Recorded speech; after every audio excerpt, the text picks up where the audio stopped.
Maka kitab ini terkhusus ini membahas mengenai pahala-pahala al-majrobi, itu kurang lebih artinya dagangan, perniagaan al-robib yang menguntungkan. Jadi kitabnya saja dinamakan sebagai perdagangan yang menguntungkan. Maknanya di sini hadis-hadis yang menerangkan tentang fadilah-fadilah atau keuntungan-keuntungan di dalam setiap beramal, dalam setiap amalan. Sehingga kalau seseorang itu sudah mengetahui keuntungan-keuntungan dalam setiap amalan, dengan harapan dia bisa ikhlas, bisa sungguh-sungguh di dalam amalannya karena Allah Subhanahu wa Ta'ala, sehingga amalannya diterima oleh Allah Subhanahu wa Ta'ala. Maka dalam bab ini itu abwabul ilmi yang pertama kali dibahas adalah mengenai ilmu. Oke, kita lanjut. Tunggu singkat waktu langsung kita mulai. Abwabul ilmi bab yang pertama adalah mengenai ilmu. Jadi awal bab langsung disinggung, dimulai dengan mengenai ilmu. Karena mengapa dimulai dengan ilmu? Karena amal enggak awal wajib yang pertama itu adalah ilmu.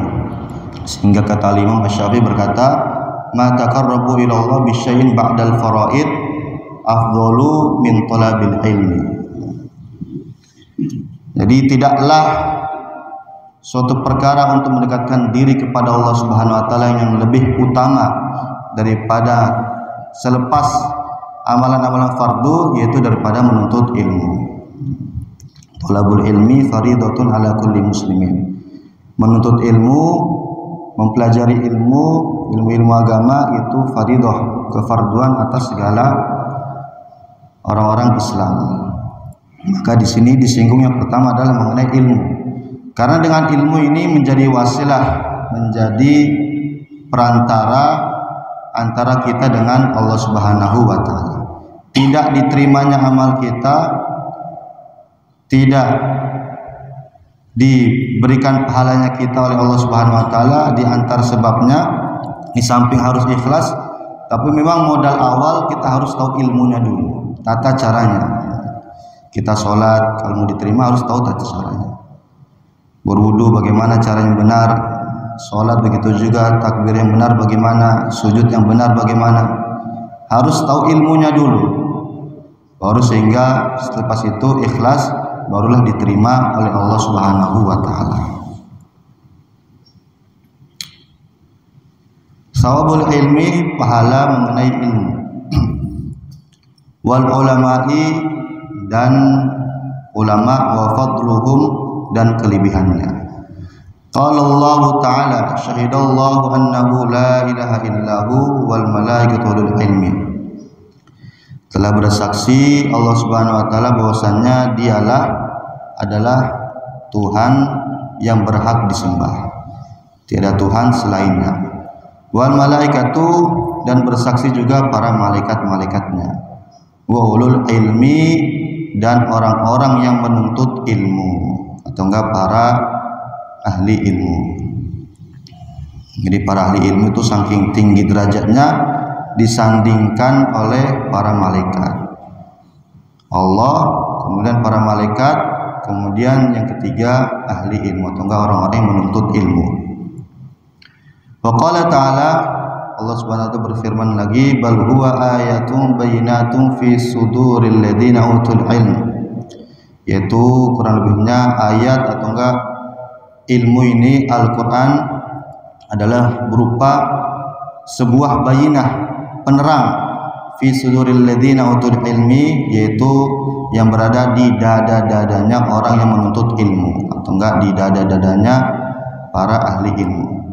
Wa qala ta'ala, wa tilka lamsalun nadribuha linnas wa ma yaqiluha illal alimun innama yakhshallaha min ibadihil ulama'u.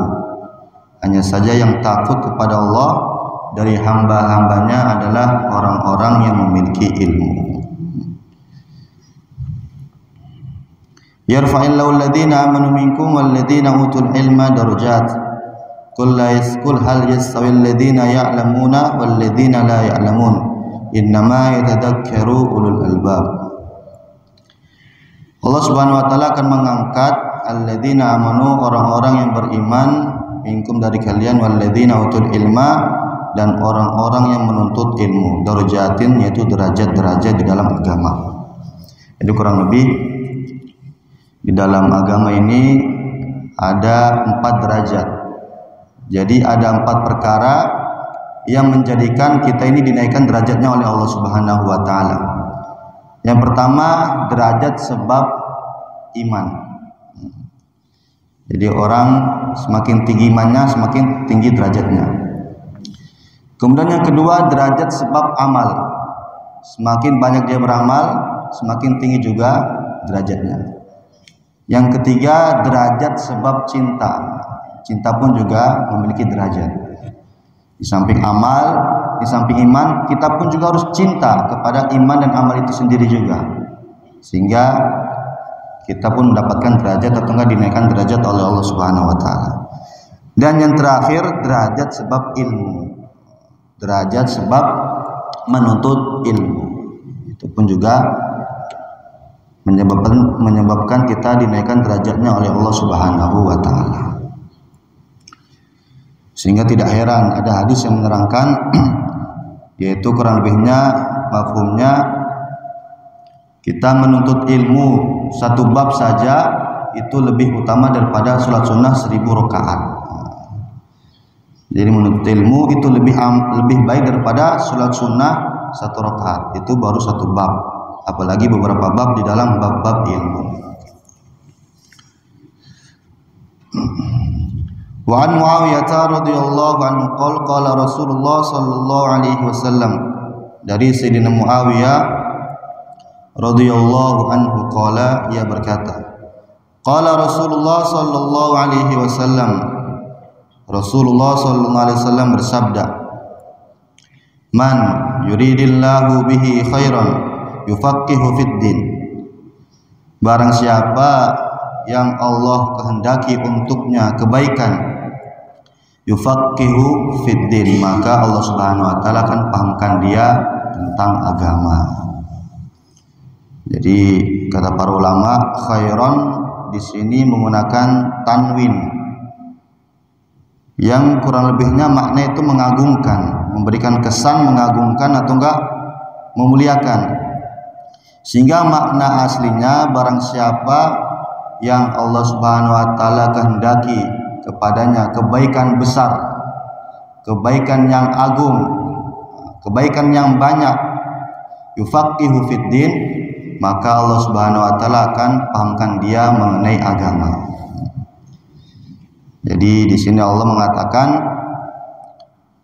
Nabi mengatakan khairan yufaqihu fid din, kebaikan yang banyak yang besar. Kalau janji Nabi mengatakannya berarti pasti akan terjadi.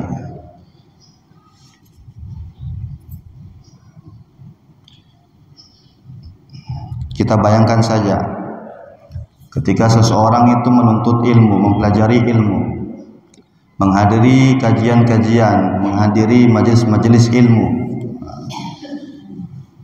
Di dunia saja, orang-orang yang ahli ilmu, yang faham mengenai agama, itu sudah mendapatkan kemuliaannya, mendapatkan keagungannya. Yaitu apa? Yaitu menjadi perantara, menjadi wasitoh antara Allah dan hambanya. Jadi ahli ilmu tunggal ulama ketika di dunia itu mendapatkan posisi yang istimewa, yang mulia, yang mana posisi ini dulu diisi oleh para nabi, para rasul, yaitu sebagai wasitoh, perantara antara Allah dan hamba-hambanya. Sekarang kita lihat berapa banyak orang faham sholat, berapa banyak orang bisa beribadah dengan benar. Itu karena sebabnya ada orang yang mengajarkan, yaitu para ahli ilmu, para alim ulama. Orang bisa paham sedekah, paham keuntungannya, tengah tata caranya berpuasa, sholat, zakat dan lainnya, itu kan disebabkan ada para ahli ilmu atau enggak alim ulama, sehingga ketika di dunia saja itu mendapatkan posisi yang istimewa, yaitu sebagai wasitoh perantara antara Allah dan hamba-hambanya. Nanti dikubur mendapatkan istimewa lagi, kemuliaan orang-orang yang menuntut ilmu, orang-orang yang ahli ilmu, para alim ulama. Sehingga ada suatu cerita itu ketika zamannya Imam Ahmad, ketika beliau dikuburkan di kuburannya, itu ada seseorang wanita yang meninggal. Ketika meninggal itu sama anaknya dikuburkan di sampingnya kuburannya Imam Ahmad. Maka tak lama kemudian anak itu bermimpi. Mimpinya itu ketemu ibunya. Mungkin saking kangennya ketemu ibunya. Maka dalam mimpi itu anaknya bertanya, "Wahai ibuku, bagaimana kabarmu?" Ibunya tersenyum saja. "Alhamdulillah, Nak, saya sangat berterima kasih kepada engkau karena kamu telah menguburkan saya di samping kuburannya Imam Ahmad." Masya Allah, Imam Ahmad itu ketika di kuburan Allah Subhanahu wa taala memberikan kenikmatan-kenikmatan, anugerah-anugerah yang sangat banyak, sehingga meluber kepada kuburan-kuburan tetangganya. Saya pun juga mendapatkan kenikmatan itu berkah bersanding kuburannya dengan para ahli ilmu.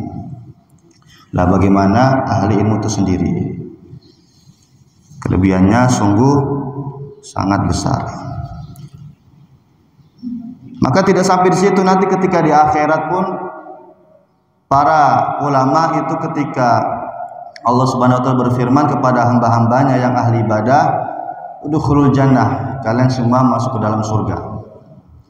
Jadi nanti ketika di hari kiamat itu, ketika semua sudah disidang, sudah selesai hisabnya, maka Allah berfirman kepada ahli ibadah, "Kalian semua boleh masuk ke dalam surga." Maka mendengar seperti itu, para ulama ini heran, kok mereka nggak disuruh masuk surga. Akhirnya mereka pun juga ingin masuk surga. Sehingga ketika mereka ingin masuk surga, maka Allah berfirman, "Kif, tunggu sebentar, hatta tashfalin nas," sehingga kalian mensyafati manusia dulu. "Liman syi'ta," sesukamu. Jadi para ulama itu ketika di akhirat mendapatkan kemuliaan, bisa mensyafati manusia tanpa kota, tanpa batas. Mungkin kita sering mendengar kalau orang hafid Quran itu bisa mensyafati ahli keluarganya 10 orang. Atau enggak orang yang mati syahid itu kurang lebih dalam suatu riwayat ada 70 orang yang bisa dia syafati. Tetapi kalau orang paham agama itu ketika di akhirat terserah dia mau siapa saja dia syafati, selagi ada masih iman dalam garis bawah. Tidak semuanya, maksudnya siapa saja yang ada iman bisa disyafati olehnya. Itu ketika di akhirat. Maka itulah pentingnya seseorang menuntut ilmu, mempelajari ilmu agama. Maka bagaimana kita datang ke sini capek-capek ataupun ngantuk-ngantuk kita di tengah-tengah kesibukan kita, maka ini adalah bukan suatu perkara yang sia-sia. Ini bukan suatu perkara yang sia-sia. Ini adalah perkara yang menjadikan kita mulia di dunia, mulia di akhirat. Kita hadir majelis-majelis pengajian, majelis-majelis taklim, tanamkan seperti itu. Ini adalah bukan perkara yang sia-sia. Ini menjadikan saya mulia di dunia dan mulia di akhirat juga. Wa innama ana qasimun, dan hanya saja saya qasimun yang membagi atau enggak yang mengajari. Wa yu'tillahu, dan Allah lah yang memberi. Wala yazala amru hadil ummah, dan tidak henti-henti urusan umat ini mustaqiman, dalam keadaan lurus, hatta taqumas sa'atu, sehingga datanglah hari kiamat, wa hatta ya'tiya amrullah, sehingga datang keputusan dari Allah Subhanahu wa taala. Maknanya bagaimana? Di antara maknanya kurang lebih ini adalah sebuah janji dari Nabi Shallallahu Alaihi Wasallam bahwasanya agama Islam ini akan selalu lurus, akan selalu ada yang menjaganya, dan ada selalu yang mengamalkannya sampai hari kiamat. Hatta ya'tiyas sa'ah, hatta taqumas sa'ah.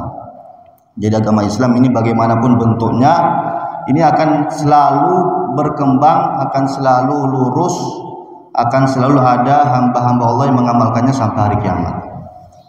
Walaupun serusak-rusaknya bagaimanapun, selemah-lemahnya orang beriman, orang Islam, pasti akan ada segolongan atau sekelompok orang yang selalu sungguh-sungguh untuk merawat agama ini sampai hari kiamat. Sehingga dalam suatu hadis juga disebutkan, la yalqayanna Isa bin Maryam rijalan hum mithlukum aw khairun minkum. Bahkan Nabi berkata kurang lebihnya, nanti Nabi Isa ketika menjelang hari kiamat, Nabi Isa nanti ketika hari kiamat itu Nabi Isa turun lagi untuk melanjutkan syariat yang dibawa oleh Nabi Muhammad SAW. Maka la yalqayanna Isa bin Maryam, nanti ketika menjelang hari kiamat, Nabi Isa akan bertemu rijalan, sekelompok laki-laki umat Islam, umat Nabi, hum mithlukum, yang mereka itu seperti kalian para sahabat, au khairum minkum, atau lebih baik daripada kalian dari sisi, tentunya dari sisi tidak pernah berjumpa langsung dengan Nabi Muhammad SAW.